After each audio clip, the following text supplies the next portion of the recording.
Tapi saya belajar Ustaz. Saya belajar lagi Ustaz. Ustaz tahu nggak? Saya setiap ada kasus yang mau meninggal, namanya kan kalau di Islam kan sakaratul maut ya Ustaz. Iya. Kalau di medis kan kondisi yang memang sudah end stage misalnya seperti itu. Itu nanti saya kasih tahu nih Ustaz. Ini dibantu ya. Dibantu apa dok? Kalau kata perawat. Emang ada tandanya orang mau meninggal? Ada Ustaz. Apa tuh?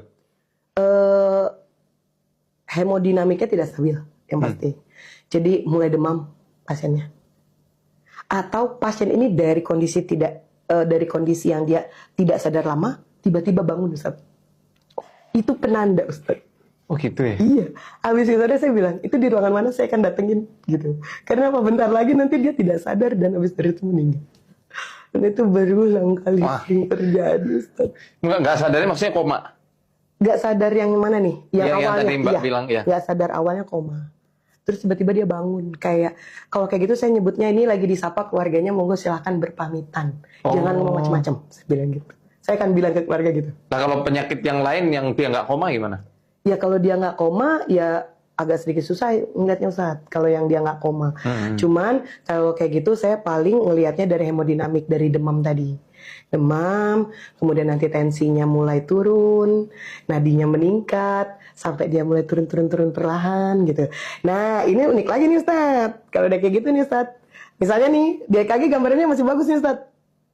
Saya tanya, ini nggak turun-turun nih. Kenapa nih? Tanya lagi sama keluarga. Ada yang ditunggu nggak? Udah bayar hutang belum? Ada tanggung jawab lain nggak? Gitu. Nanti dibilang, ini anaknya perjalanan sini. Oke, sudah di mana anaknya? Nah, nanti Ustadz, begitu memasuki wilayah rumah sakit atau sudah mendekati, itu lurus dengan sendirinya Ustadz. Oh, gitu? Dan itu mungkin udah sekian banyak Ustadz juga ya saya hadapin. Dan itu tugas saya di akhir adalah mentaklinkan semua orang Ustadz. Ditalkin? Iya, ditalkinkan. Jadi ini itu cerita paling horor deh, yang baru pernah saya dengar. Langsung dari dokter. Ngeri ya, itu justru kisah sakaratul maut itu lebih berat Ustaz. Merinding daripada yang jin gitu. Betul Ustaz. Saya paling berat ngerasa selain kasus satu yang tadi adalah ini serius aku deg-degan Pak. Iya Ustaz. Jadi tidak mudah kita mengedukasi mereka itu kan kadang-kadang Allah pasti begitu. Saya Ustaz sambil nge-RJP sekalipun la ilaha illallah sambil jerit-jerit saya Ustaz. Nah, rata-rata pasien yang ditalkin mau ngucap nggak? Kan pasiennya seringnya nggak sadar Ustaz. Kalau udah pasien kondisi kayak gitu adalah pasien yang tidak sadar.